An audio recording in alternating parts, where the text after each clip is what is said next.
welcome to another episode of the Chaos Chronicles. Navigating the randomness. I'm Jess. I'm Connie. And today, Connie is taking the reins. That's right. It's been a minute since I've led an episode, but I had a little bit of time, so I got to do one. Before we get too deep into anything, just a reminder, you can find us at all of our social medias. They are linked in the description below. As of the time of this video, TikTok may or may not be an option for us in the US. So we highly recommend you check out our other social medias. Click that like, subscribe, and notification button so you can be alerted about all of our content. Yes. All right. Well, in a true who knows what Wednesday, not a happy story. So we're going to start with trigger warnings. There is sexual assault and murder and kidnapping. Okay. Kidnapping / hostage situation. Gotcha. So, you know, the classics. Typical Wednesday. Typical Wednesday episode. All right. Well, let's set the scene. The year is 1964. Okay. And it was a very significant one in U.S. history. I will not make you try to remember all the things that we were tested on in 8th grade, but the big highlights are that the U.S. Congress passed the Gulf of Tonkin Resolution, which authorized involvement in the Vietnam War. Martin Luther King Jr. won the Nobel Peace Prize, and President Lyndon B. Johnson signed the Civil Rights Act of 1964, marking a pivotal moment in the fight for racial equality. Across the globe, China tested its first atomic bomb. Meanwhile, cultural phenomena included the Beatles' first appearance on The Ed Sullivan Show, which rocketed them to fame in the U.S. Ford unveiled its first Mustang, and Pop-Tarts and Diet Pepsi debuted in American households. Classics. I didn't know Pop-Tarts were that old, actually. I didn't either. For some reason, I thought that was like an 80s thing. I was thinking like 90s, like maybe like 92. Yeah. Like around the Beanie Baby time. Yeah. Oh, apparently it's older. Yeah. But with all this societal progress and cultural shifts, one particular crime in Queens, New York shocked the nation, and as a result, would shape the discourse on human behavior and public policy for decades. Why is it always New York? That's what I want to know. Always New York. Well, I mean, it's not always New York, but it's been pretty frequent. It's pretty frequent. Also, don't ask me for my source on this because I don't remember what documentary it was, but years ago I remember watching something that's like, the reason New York is so cursed is because of the sacred ground that it was built on and desecrated, and like the natives warned that this was going to happen, and here we are. I'm like, well, alrighty. But back to 1964, specifically March 13th at 2:30 a.m., 28-year-old Kitty Genovese, a bartender, was returning home from work. After parking her car about 100 feet from her apartment building, she was followed by Winston Mosley, a man armed with a hunting knife. Mosley attacked Kitty, stabbing her twice in the back. Kitty screamed, "Oh my God, he stabbed me! Help me!" Several neighbors heard her cries, but not all recognized them as a plea for help. One neighbor, I'm going to try on the name here, Robert Moser, shouted from his window to let that girl alone, temporarily scaring Mosley off. Kitty, severely injured, managed to crawl toward the rear of her apartment building, but it was out of view. Mosley returned 10 minutes later, now wearing a wide-brimmed hat to conceal his identity. He began searching around the parking lot for Kitty when he made his way around the back of the building. He found Kitty lying in a back alleyway where she was unable to enter the building due to a locked door. Mosley stabbed her several more times, raped her, stole $49 from her purse, and fled. Kitty's neighbor, I'm going to try on the name, Sophia Farrar, found Kitty shortly after and screamed for someone to call the police. 2 other neighbors had already called police, but they weren't aware of how injured Kitty was, and the calls were not marked a priority. Sophia stayed with Kitty, holding her, whispering, quote, "Help is on the way," as they waited for an ambulance. Tragically, Kitty died en route to the hospital 2 hours after the initial attack. What is this bringing up for you? The 60s. What year was this again? 64. Okay. Basically, so the EMS system didn't start really until, like, formally until the 50s and 60s. Were they a thing? Yes, but not. I don't want to be wrong. It's okay. I have more of it later.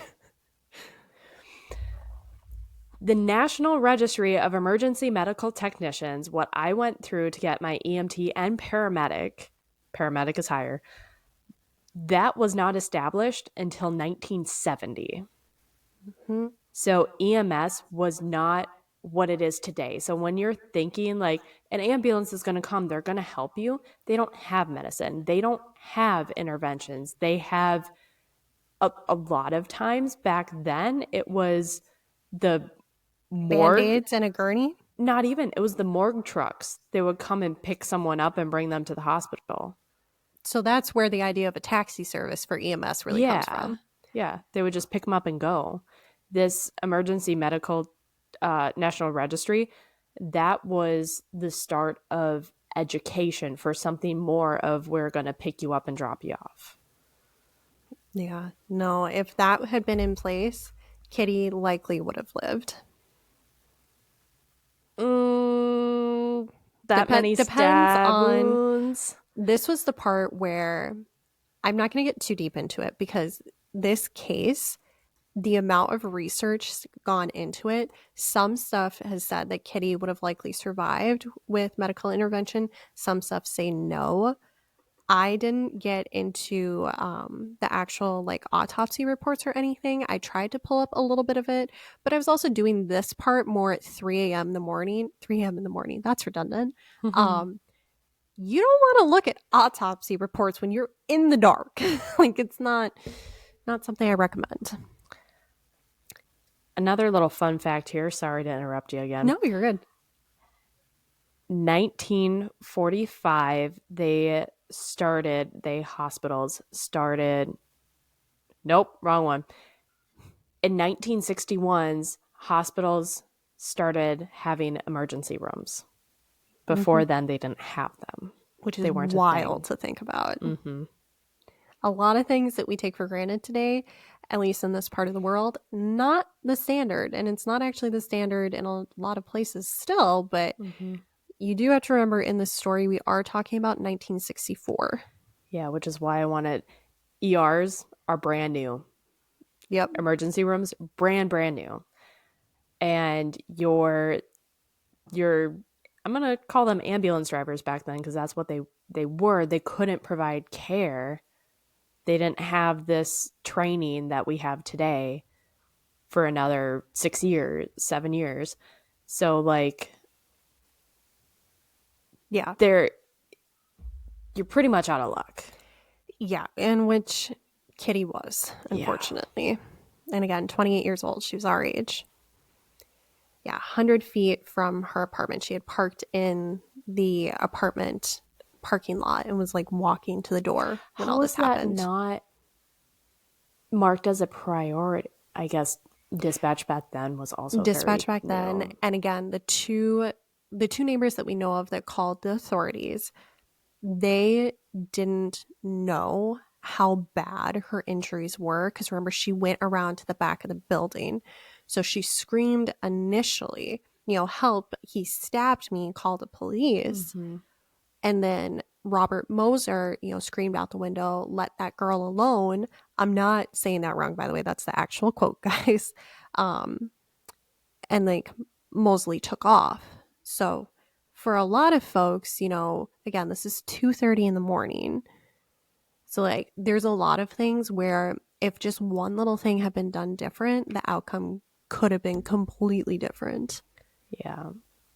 But we're going to get back to that. Keep all that in mind. I'm keeping like... No, I know. I knew that this would come up. So I'm like, I'm not going to put too much about the first responder stuff to start because I'm like, I know Jess is going to have comments on this.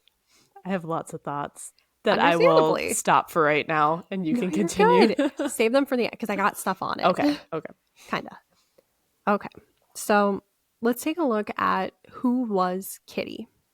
Born on July 7th, 1935, in Brooklyn, New York, Catherine Suzanne Genovese, known as Kitty, was the eldest of 5 children in a close knit Italian American family.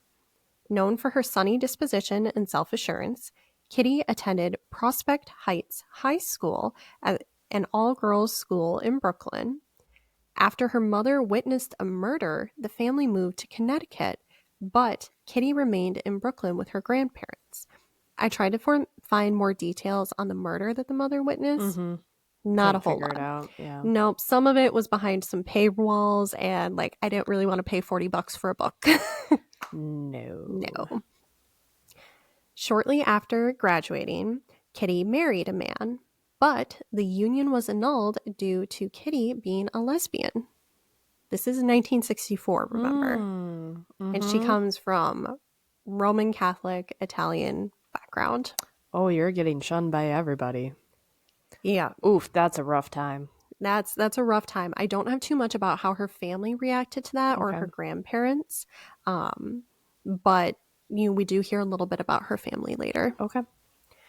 So Kitty, after graduating, eventually moved to Queens. She worked clerical jobs at insurance companies and other little things before becoming a bartender at Eve's or Ev's, it's E-V apostrophe S, 11th Hour Bar. She lived with her girlfriend, Mary Ann Zalanco, and dreamed of opening an Italian restaurant together. That's cute. It was really sweet. They met in Greenwich Village, actually, which, for those who don't know, God, we could do an entire episode on that. Greenwich Village was basically the hubbub of gay lifestyle in New York. It was where the gay community was. That is actually where a lot of trans and gay rights activist groups centered. And it was also a site where a lot of FBI raids were arguably, in some cases, unjustly going in and breaking up groups under the guise of them being terrorist groups, but they were really just fighting for equal rights. So there's a complex history there. Now, let's go back to March 13th, 1964. We've learned a little bit more about Kitty. We know what happened to her. So now let's look at the investigation. Between 4 and 5 a.m., police knocked on Mary Ann in Kitty's apartment to inform Mary Ann of Kitty's attack and resulting death. Again, her girlfriend. At 7 a.m., Detective Mitchell Sang arrived and began questioning Mary Ann, who was attempting to cope by drinking liquor with another neighbor, Carl Ross. Remember Carl for later. Detective Sang found Ross to be disruptive and arrested him on site for disorderly conduct. What may have played a factor in the arrest is that Kitty's body was discovered lying at the bottom of the stairs leading to Ross's apartment. And at this time, they did not know that Mosley had been the one to kill Kitty. So they're looking at Ross like, you're getting Mary Ann drunk. I think you're being disruptive. Oh, Kitty's body was at the stairs of your apartment. We're going to arrest you. They're looking at him as a potential suspect, probably. Not just him. Additional homicide detectives John Carroll and Jerry Burns arrived later that day and continued Stang's grilling of Mary Ann on her relationship with Kitty. According to reports, and I quote, questioning took an inappropriate turn, focusing on their sex life, and lasted for 6 hours. Yep. This is to the grieving girlfriend. I mean, like... Yeah. Can you imagine that? The person you love has been brutally murdered. And now you've got cops in your apartment. They've arrested your friend who's trying to help you, like cope emotionally. And now they're like, so who's the top, who's the bottom? And they're like asking these invasive, non-related questions for 6 hours. Yeah. That is not okay. No. Am I that surprised with the time period, though? Nope. So then this next part won't surprise you. Oh, gosh. Much of the police's questions to neighbors was also focused on the gay lifestyle, and police then considered Mary Ann a suspect in Kitty's murder. Well, yeah, because they're a minority. They're an easy target. They're blah, blah, blah. That They're is not my different. opinion. That's just the time. The time back then. There was a lot of that going on. So this is not looking great. No. A couple days later, police got a call about a suspected robbery, unrelated, or so they thought, to Kitty's case. Is it the same guy? Police showed up and found a TV in the trunk of the suspect's car. The suspect's name was Winston Mosley. All right, so who the heck is this guy? That's the next thing. So let's talk about Winston Mosley. Winston was 29 years old, and he was obviously arrested for that attempted robbery. Some sources I saw claim that he initially told cops, like, oh, like, don't worry, I'm just the moving guy. And the cops, thankfully, talked to the neighbors, were like, hey, is your neighbor moving? Did they hire, like, a moving guy? And the neighbors are like, no. So then Mosley got caught right there. So let's not put too much for brains behind the criminal mind here. Okay. While in custody, Mosley confessed to stealing appliances dozens of times before, but he's only talking about the robberies right now. Mosley drove a white Corvair, a type of vehicle, which Detective John, Tartaglia, remembered is what some witnesses reported seeing during Kitty's attack, but not after. Tartaglia mentioned this to Mosley, but he didn't say anything. Mosley just sat there. Tartaglia brought in Carol and Sang, two of the detectives that had been questioning Mary Ann, and the detectives noticed scratches and scabs on Mosley's hands. They then accused him of killing Kitty, which I didn't get too much information. It kind of seems like they just went like, oh, he's driving a similar car, he seems sketchy, scratches on hands. You killed Kitty Genovese.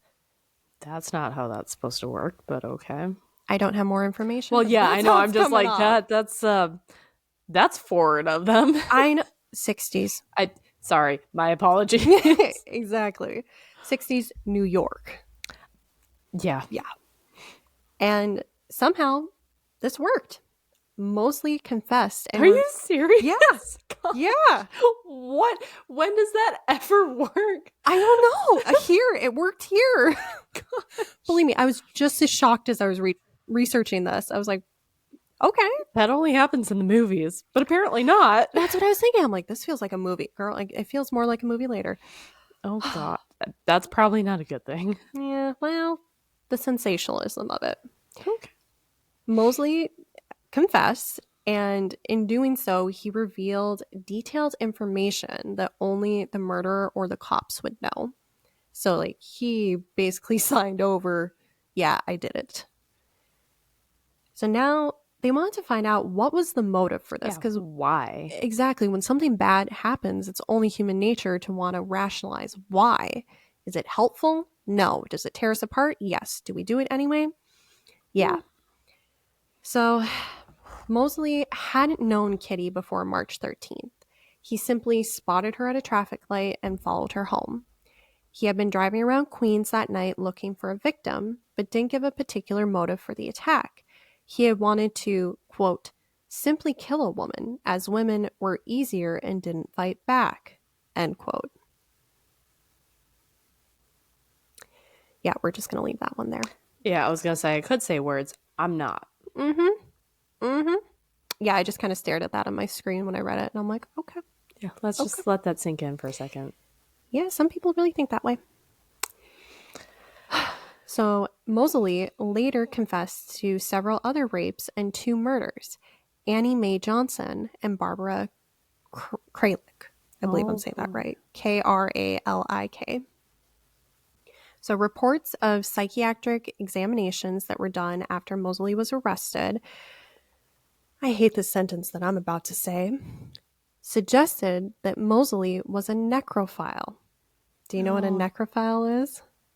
Yes, I do, because of the Ted Bundy episode, Connie. For our listeners joining us, a Oh, God. necrophile is someone who likes or engages in sexual attraction or acts involving corpses. Yep. I don't even know where to go with that one. I don't know, and that's why I basically just did a 2-second mention of it in the Ted Bundy episode and moved past it because, ugh. Good call, very good call. We'll move past that one because I don't have the stuff upstairs to unpack that. So Thank God we don't. thank God we don't. Yeah. Well, there's another messed up part here. At least I found it to be messed up. Mosley, at the time, was married with 3 children and had no prior record. He had gotten up at 2 a.m. that night of March 13th while his wife was working overnights as a registered nurse and drove through Queens intending to find a victim. Yeah. Yeah. Yeah. I don't know how many times has the bad guy in these stories been the family man or married or otherwise. Ted Bundy was a father figure. Yeah, Fritzl. Joseph Fritzl locked one of his daughters in a basement for many, many years and did a lot of horrible stuff. Go look at the episode for more. Including fathering children with her. Yeah. Mosley later claimed that a mobster was the one that actually killed Kitty and that he was only the getaway driver. This He is already not. confessed. I know. This is not corroborated with anything else. It was just something that popped up in my research. Okay. And I'm like, Dude, you already confessed. You can't start backpedaling now. again, this is not the criminal mind of a genius. So, it's what we're working with. I do have one comment here from Mosley's son, and this is the only bit of information that I have from Mosley's family.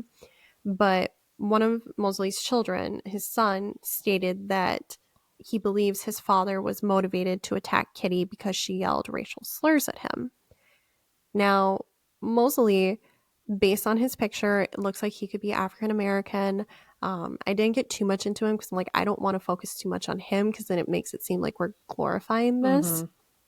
Mm-hmm. But basically, he was not white, and Kitty was Italian, but white. So I don't know. I didn't find anything else that backed that up. Again, that could have been in some of the additional research because there has been so many books published about this case. So there's a lot out there with this. Not as much as Madeline McCullen as far as I'm aware and Joan Benet, but it's definitely up there. Let's see. So now let's move forward to the trial and sentencing. Mosley was charged with Kitty's murder, but not the other 2 murders he admitted to, since another man, Alvin Mitchell, had also confessed to Barbara Kralick's murder. It was very confusing. Alvin did have a separate trial in which Mosley was testifying in and was granted immunity in that trial. Okay. And it's not... I was trying to find more details on how that came out, but it does sound like Mitchell was convicted of Kralick's murder, but I wasn't able to find anything else on Annie Mae Johnson, the other woman that Mosley supposedly killed. So the trial for Mosley began on June 8th, 1964, with Mosley initially pleading not guilty, and his attorney later changing the plea to not guilty by reason of insanity. Yep. In his testimony, Mosley described the details of the night he murdered Kitty along with the other 2 murders, numerous rapes, and 40-plus robberies. The jury deliberated for 7 hours before rendering a guilty verdict at 10:30 p.m. on June 11th. Before the jury announced their recommendation for Mosley's sentence, the jury heard testimony from 4 women who, due to strict evidence rules, they had not been permitted to testify at the initial trial, which is something that can happen. You want to think of trial and sentencing almost as separate things. Right, yeah. So these women had been attacked by Mosley, some raped and some simply robbed as they were able to escape. Mosley was sentenced to death on June 15th, 1964, and when his sentence was read, he apparently showed no emotion. That's a common theme. There's a lot of common themes in our Wednesday episodes that I'm not loving. No. But I do love this next quote. Justice J. Irwin Shapiro presided over the trial, and he is quoted as saying, "I don't believe in capital punishment, but when I see a monster like this, I wouldn't hesitate to pull the switch myself." I just got chills. I don't know about you all. I found the original newspaper that was printed in. That's cool. It's pretty cool. Yeah, no, he was scathing on Mosley. Like, it was not. But, he had to sit and preside over this trial, all this evidence presented. Yeah. Yeah, that one and the Joel Refkin judge quote. Those have got to be my top two quotes that we've stumbled upon so far. There are some good ones in the Wednesday episodes, but the downside is they come from some really dark places. Yeah. So, as we have seen with our other cases, see Drew Shodin, one of our earlier episodes, Drusjodin. With death sentences, they're not executed right away. No, it takes so long. It takes time.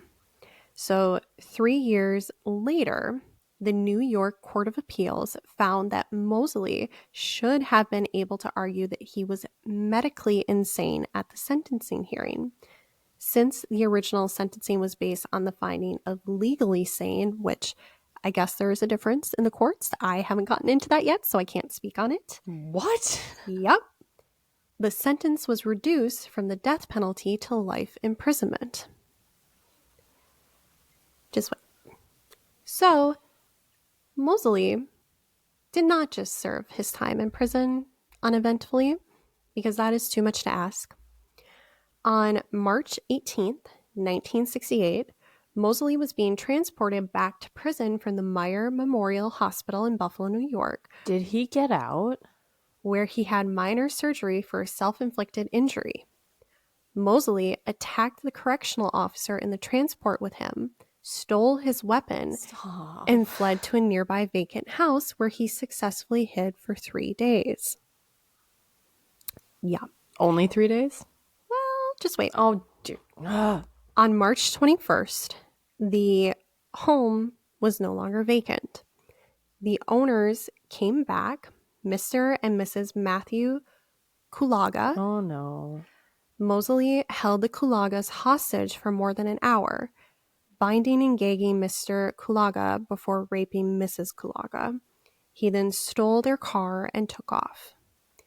Mosley then broke into another house on Grand Island nearby the next day and held a woman and her daughter hostage for 2 hours before releasing them unharmed. Mosley surrendered to the police shortly after. I tried finding more details about that. I was not able to in the time that I was researching what limited access to resources I had. But there is no talk about, from what I saw, how the police found him or otherwise, other than the fact that Mosley did surrender to the cops. So we don't have a death by police shooting. I was honestly expecting that. So was I. But again, Mosley's still not done being an interesting character. Great. Mosley was given 2 additional 15-year sentences on top of his life sentence for the escape. Understandably. But Mosley did not sit still. He took place in the Attica prison riot in September of 1971. Are you familiar with the Attica prison? Okay, so this is actually a huge deal, and we should really do a episode on it. I had to learn about it for my one of my classes. But essentially, it lasted 4 days and has the highest number of fatalities in the history of U.S. prison uprisings. Wow. Yeah, it was something like 43, I believe, at the end. And I want to say 3 were guards. The rest were prisoners. And it's really intense. And it also became a pivotal case for separating prosecution powers from judges, to where the prosecutors get to decide who and how to prosecute someone, and it can't be infringed by the governor ordering or a court. So like there's a lot that happens with the prison riot or Attica prison riot. We'll do that on a future episode when I have time to put that research together. Stay tuned. Stay tuned. So Mosley settled down for a bit, and I'm questioning this, but apparently Mosley obtained a Bachelor of Arts in Sociology while in prison from Niagara University. Mm-hmm. And then he became eligible for parole in What? 1984. I thought you were questioning the bachelors, and I'm like, no, that's possible. Excuse you? Yeah, no, sorry. I phrased that wrong. I had it in the same bullet point. Should have been separate. Yeah, I do not know the New York law, but at least here in Minnesota, I am not a lawyer. This is not legal advice. Do not take it as such. Seek your own legal counsel. With certain sentences in Minnesota, as long as it's not life without the possibility of parole, you can serve only like 2/3 of your sentence and then be out on parole. So he got life in prison, but just life in prison. Not without parole. I don't know if that was something available in New York at the time. I know that's something that they can do here in Minnesota now, but again, not a lawyer. Check it out for yourself. Wow. Yep. Yikes. Yep. Oh, you're gonna love this.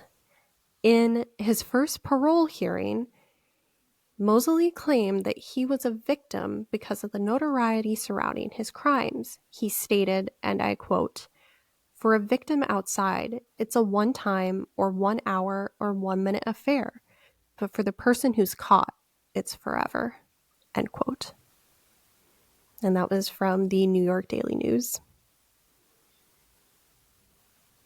Don't do the crime if you can't do the time. I don't know. That's the only thing that's popping in my head. What? Yeah. That is not an argument. Oh my gosh. That is not an argument. It's the one that he made. Yeah. So, no surprise, parole not granted, but didn't stop him from continuously trying for parole. In 2008, Kitty's brother, Winston Genovese, he didn't know Mosley was up for parole again until he was contacted by reporters for a statement, which... Oh, that's great. Yeah, can you imagine finding out that way that That's your cool. sister's, rapist and murderer is up for parole? And yeah. So there was a couple of quotes from Vincent, but really Vincent stated that his family never recovered from his sister's murder, and they will always remember her and remember it. Yeah. Yeah. Like that's kind of a pretty horrific thing to happen. A horrific thing to go through for anyone, but they were also a very tight-knit Italian family. And at the time, Italians, and we've talked about this in I believe in our Sauter family episode, there was a time in this country where Italians were not treated well. They were discriminated against. They had racial slurs against them. So it made their communities even tighter, as one does in the face of adversity. You rally around the people that are your community. So like there's this additional close level, and then Kitty, came out as a lesbian, and how that impacted family relationships. I don't have that information, but like there's all this complexity to it, which that's what life is. There's going to be complexity to everything. And somehow Mosley continued attempting parole, with his final denial after the 18th attempt in November 2015. Glad they're all denied. Mosley died in jail on March 28th, 2016, when he was 81 years old, after serving 52 years, which made him one of the longest serving inmates in New York. So that is the case itself. But now we're going to go back to a little bit about what you talked earlier. Okay. The controversy and then the public policy impact that this case had. So we're going to jump back in time a bit. I know we're doing some jumping here, guys. Work with me. March 27th, 1964. So now this is 2 weeks. Wait, did I say, was she 64? Yeah, this is 2 weeks after, Kitty's murder. The New York Times ran an article titled 37 Who Saw a Murder Didn't Call the Police. Now, this article is actually what introduced this case to me because it was put up in my torts class on a slide. That's where I became aware of this case. The article alleged that 37 neighbors heard or witnessed Kitty's murder but did nothing to help her. The basis for this article was from a conversation, of which I have no information about the conversation, between the Times editor A.M. Rosenthal and the then police commissioner Michael Murphy. The article was followed the very next day with an analysis from psychology experts on why people would choose not to get involved. Later that year, Rosenthal, the editor, adapted the information from this article into a book called 38 Witnesses, the Kitty Genovese Case. Why he said 38, but then the article said 37, I couldn't find a reconciling on that. So again, this was the New York Times. This was in the 60s. It wasn't, as pure of reporting, and maybe that's not the way to put it. Back then, people still heavily believed everything that was coming out in the news as absolute fact. Yep. And so when this article came out, obviously, people were upset about it. Mm-hmm. This sparked a huge conversation about what we now know to be the bystander effect. Yep. Before we get too much into that, I do just want to wrap up by saying that wrap up the article by saying that the New York Times coverage has been criticized because it has numerous factual errors in it. And really, it was just written as a sensational piece. Yeah.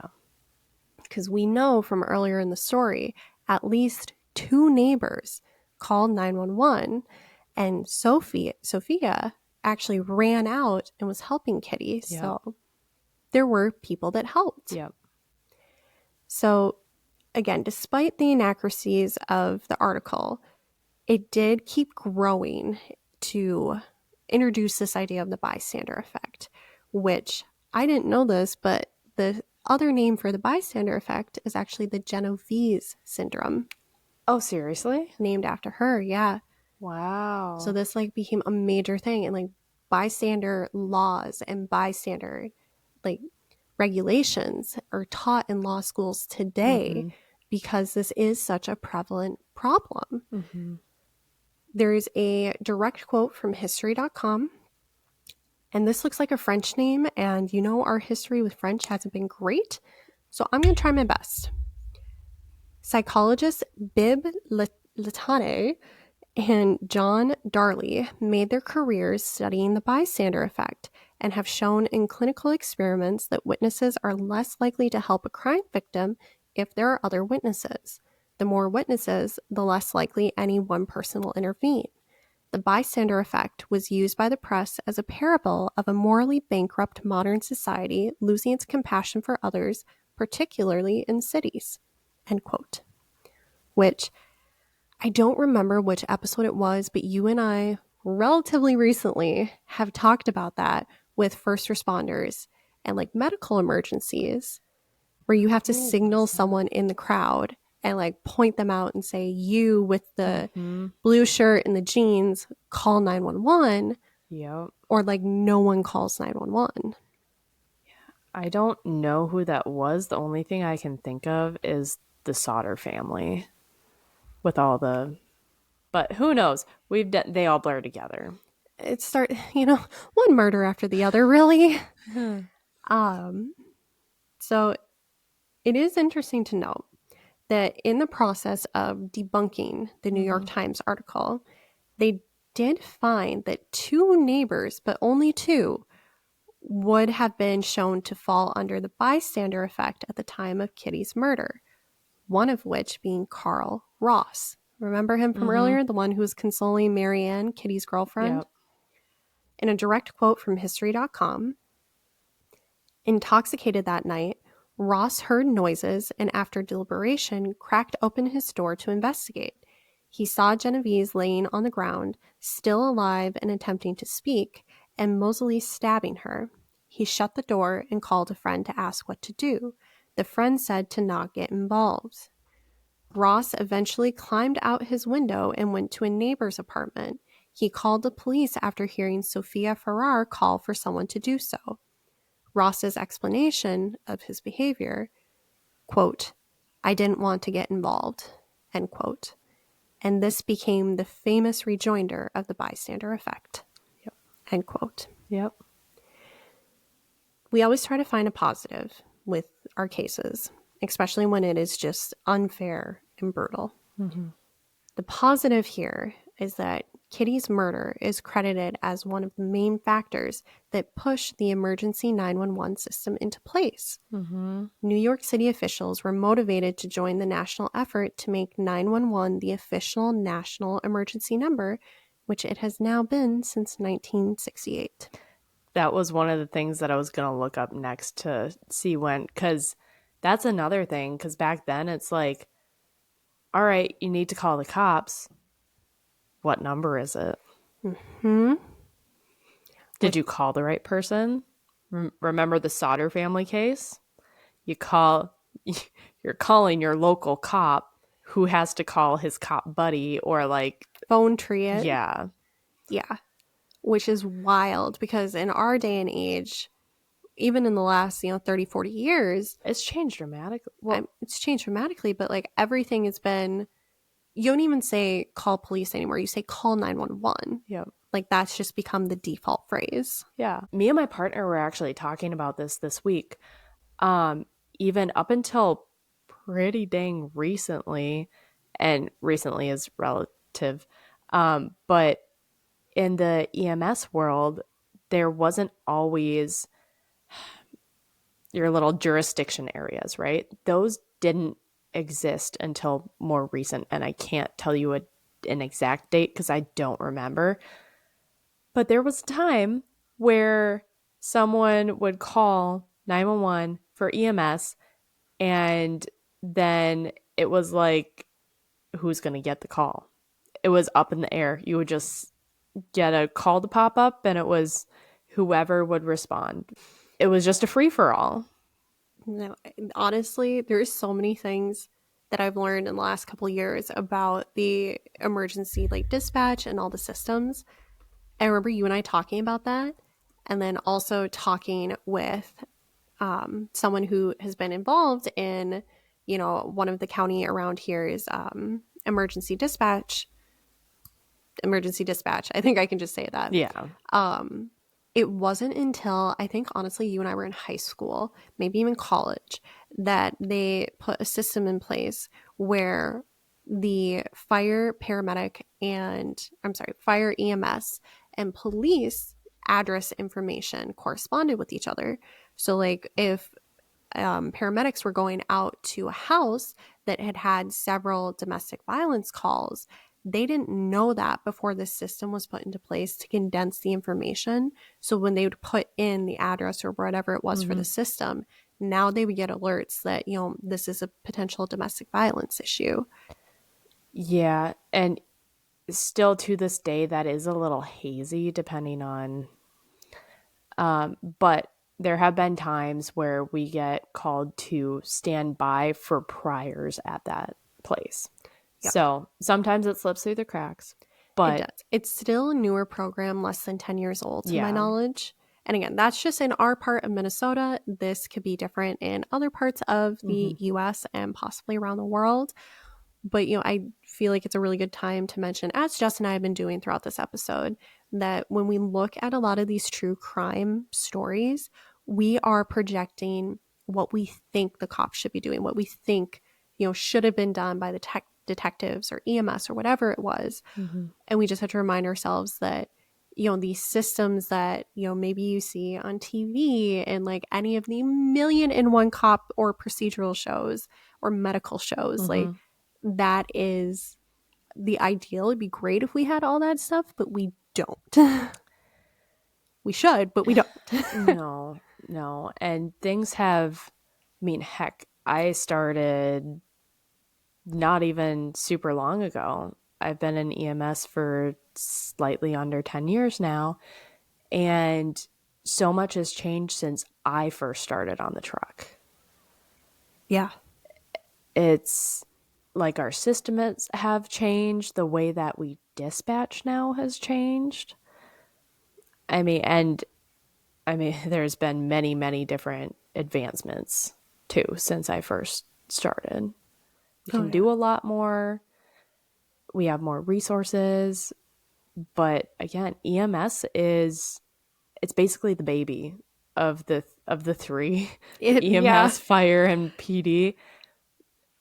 We were just talking about that. Was that a recorded conversation or I was don't think so. okay? No. EMS is the baby of the group. We're very new. We started in the 60s. Everyone else started well before that. Yes. Yes. No, it's one of those things where I didn't realize that until you and I had that conversation. And then I was thinking about it when I was putting all of this this research together for today's episode, where I was like, wow, this is just again a stark reminder that like I take for granted, the ability for an ambulance to arrive relatively quickly. And it's like not even within the parameters of what I'm thinking that calling 911, you're not going to get medical help. I mean, if it's something like dumb and probably doesn't need a truck out there, and depending on the district, I'm sure they may or may not send. I have no idea, but for stuff like this, At least here where we are, where I work, someone calls 911, we go. yeah, yeah. So again, but this only came about. All of this came about because of incidents like what happened to Kitty Genovese, where we seem to like to learn lessons the hard way about how to have procedures and services Yeah. going forward. It seems like the best indicator of fixing something is not being proactive, but being reactive. Yeah, unfortunately. Yep. But that is all I have for Kitty Genovese. Wow. There was a lot on this, and I really scraped this. I kind of feel like what you did with Ted Bundy. Yeah. Yeah. Yeah. Yeah. Or I was like, the more I was getting into this, the more I'm like, Are we going to do a 10-part episode, or are we just going to do a quick summary in one? and I was like looking at the samples of some of the books that were written on it. And, we love this podcast, but we're not about to drop like $100 on books for this. Not right now. But yeah, I was reading some of it and I'm like, there's a lot here to be unpacked from honestly Kitty's life leading up to it. That merits its own looking at. What was going on where Mosley ended up doing what he did. But again, I didn't want to really make the episode about him other than its relation to the crime. Yeah. Yeah. So. Yep. Nope. We're not glorifying that. No. True crime podcast episodes, media, entertainment. The purpose of it should never be to idolize or sensationalize murder, violent acts, any of these reprehensible things. Yep.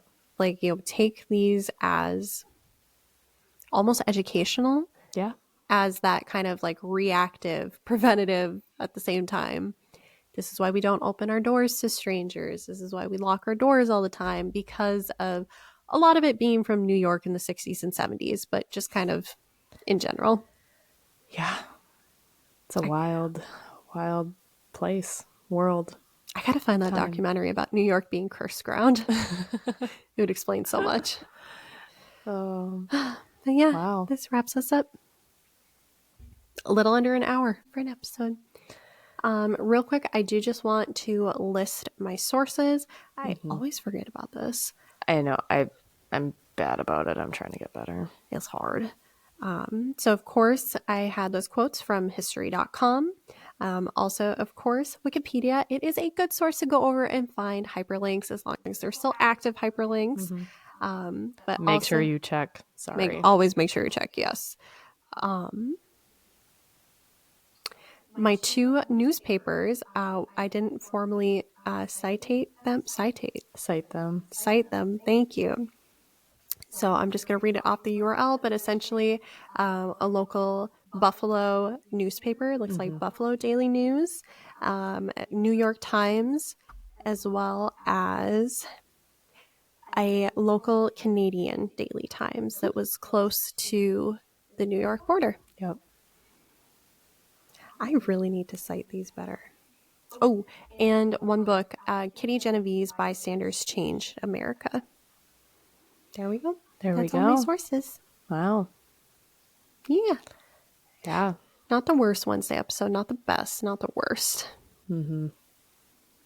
Be safe out there, everybody. Yeah. Be safe. Be smart.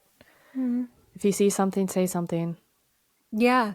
Which nowadays, with our cell phones, you can take your phone and run away as you're calling 911 to say what you saw. Mm-hmm. And double check, in certain states there is a duty to help third persons. Most don't have a duty to do it, but it's always good to be aware of your state's laws, and it's double check if you've got Good Samaritan laws, which can help. Not a lawyer, do not take this as legal advice, but Good Samaritan laws, which can help cover you from liability as you're trying to provide aid and assistance or help somebody. Yep. So there's plenty of things that have arisen out of the bystander effect. It's on you to look at your state and figure out what your laws are, because I am not a lawyer yet. But I am not a lawyer, so this is not legal advice. My only advice to you is you should like, follow, and subscribe so you can be notified about all of our other content. If you like more lighthearted stuff, we have our book reviews on Saturdays. Right now we're going through Eclipse Yep. of the Twilight Saga. We're almost done. Almost there. We're almost done with this book. And then there's just one more book. There's just one more book. Then we get to move on to good books. A lot better books. Yes. But in that news, thank you for joining us, and we'll see you next week. Adios. Bye. I forgot how nerve-wracking it is to try to read through and not lose your spot. I don't think I've done an episode since September. It's been a long time.